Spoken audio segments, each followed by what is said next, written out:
दोस्तों एक बार पुनः आपका बहुत बहुत स्वागत है 20 का डोज नंबर 21 में। तो चलिए हम लोग फिर वही प्रश्नों के सिलसिला में आगे बढ़ते हैं। देखिए, नैन सुख रांझा देवी प्रसाद व मानकू किस शैली के कलाकार हैं? तो देखिए ये किस शैली के हैं? तो ये हैं आपके अपने पहाड़ी शैली के अंतर्गत किसके हैं? तो ये हैं बसोहली के। ब्यून घाटी में स्थित गुफा कौन सी है? तो ब्यून घाटी में जो स्थित गुफा है वो है फादागा सेक्चुअरी के नाम से प्रसिद्ध है। तो ये जो सेक्चुअरी नाम से प्रसिद्ध है ये त्राइफेयर्स या 3 भाइयों की गुफा है। स्वर्गवासियों की किताब कहा जाता है। तो देखिए, स्वर्गवासियों की किताब जो कहा जाता है वो मिस्र को कहा जाता है। ठीक है, आगे देख लेते हैं। ग्रीक कला को कितने भागों में बांटा गया? ग्रीक कला को कितने भागों में बांटा गया था? तो हम सभी लोग जानते हैं कि ग्रीक कला को 4 भागों में बांटा गया था। प्रतीकवाद किस कलाकार की कला से प्रेरित था या प्रभावित था? तो प्रतीकवाद था आपके गागिन महोदय। गागिन महोदय उत्तर प्रभाववाद के कलाकार थे। पीला ईसा, हम कहाँ से आते हैं, हम कहाँ को जाते हैं, ये सब इनकी रचनी है। ताहतीवासी। ठीक है। फाव शब्द का सही अर्थ है। देखिए, अब फाव शब्द का सही अर्थ क्या है? तो फाव अर्थ है जंगली जानवर। अब तो इससे देखिए, फाव शब्द का अर्थ है जंगली जानवर। तो यहाँ पर जो कला समीक्षक थे इन लोगों के चित्रों को देख कर के ये जंगली लोग आ गए ना, इसमें इनके चित्र में अर्थ है ना, कलर है ना, कुछ भी है, तभी से इनका नाम पड़ गया। चल भैया, फाववाद मतलब जंगलीवाद। अभ्यंजनावाद का उदय हुआ था। देखिए, अभ्यंजनावाद का उदय हुआ था। तो अभ्यंजनावाद का उदय जर्मनी में हुआ था। ठीक। देखिए,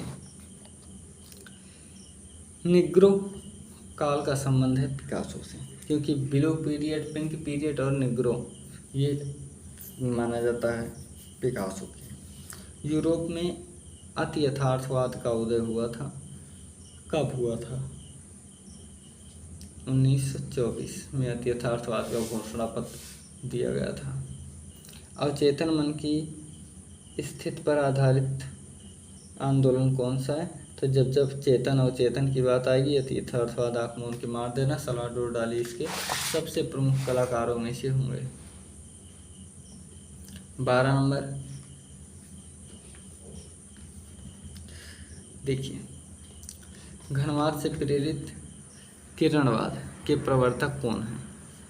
देखिए, घनवाद से प्रेरित होकर किरणवाद के प्रवर्तक कौन हैं? तो ये हैं मिखाइल तारियोनोव। क्रूसारोपण, उपहार, धन आदि चित्रकार कौन है? तो ये आपका 13 नंबर है। इसके चित्रकार हैं कैरेवेजियो। यहाँ तक ठीक। देखिए, वंडर ऑफ द एज। क्या? Wonder of the as.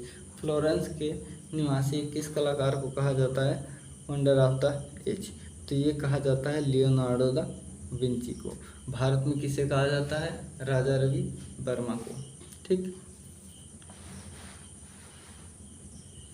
और देखो, शेरों, घोड़ों, अश्वों आदि के विषय केवल भावपूर्ण सृजन ही नहीं है।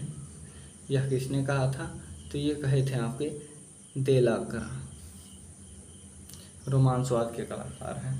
आलू इकट्ठा करने वाले कुदाली वाला आदमी आदि रचना है किसका है? जब आलू देखो तो देखिए, हम लोग बचपन में चिल्लाते थे ना कि आलू मिल रहा है, आलू, या कोई आलू ले लो, आलू ले लो। तो ये मिले की रचना है। Moonlight the painting of heroes and leader किस भूदृश्यकार की है? तो ये आपकी है टर्नर, जो बादलों के लिए बहुत प्रसिद्ध थे। इसके बाद है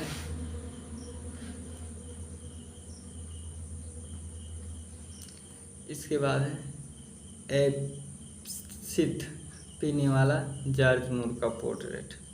तो देखिए, यह तो शराब पीने वाला और जॉर्ज मूर का पोर्ट्रेट किसने बनाया था? तो ये बनाए थे माँ ने। जंगल में विवस्त्र स्त्री आकारों का विरोध किसने किया था? तो ये किए थे आपका फर्नांड लेजे। ऋतु की शाम यौन किसकी है? तो ये है आपकी एडवर्ड मुंक की। ठीक है। Thank you for watching this video.